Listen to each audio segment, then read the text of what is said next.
વિસાવદર વિધાનસભા પેટા ચૂંટણીનો ધમધમાટ ચાલી રહ્યો છે અને ભાજપના ઉમેદવાર કિરીટ પટેલ પર આમ આદમી પાર્ટીએ આક્ષેપ કર્યા।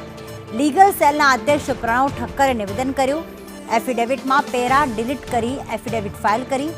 આપે ચૂંટણી પંચમાં ફરિયાદ પણ કરી છે। કિરીટ પટેલે કારનો એફિડેવિટમાં ઉલ્લેખ નથી કર્યો। કિરીટ પટેલે પોતાની મિલકત એફિડેવિટમાં છુપાવી હતી તો સરકારી ગાડીનો દુરુપયોગ કરીને પ્રચાર કરવામાં આવ્યો છે તે વિગત પણ છુપાવી। કોઈ પણ એસેટ મૂવેબલ કે ઇમૂવેબલ એસેટ છુપાવી એ ગુનો છે, એટલા માટે અમે એમના વિરુદ્ધ અહીંયાથી ઇલેક્શન કમિશન ઓફ ઇન્ડિયામાં અમે ફરિયાદ કરેલી છે।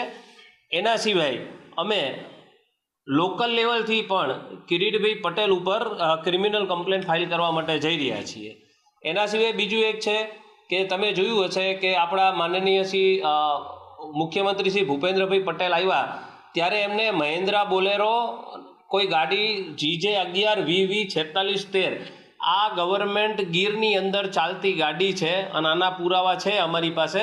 અને એમને જે ગવર્મેન્ટની સંપત્તિ હોય એનો દુરુપયોગ કરી અને કિરીટભાઈ પટેલ આનો ઉપયોગ કર્યો છે, એના વિરુદ્ધ પણ ઇલેક્શન કમિશન ઓફ ઇન્ડિયામાં અમે ફરિયાદ દાખલ કરી।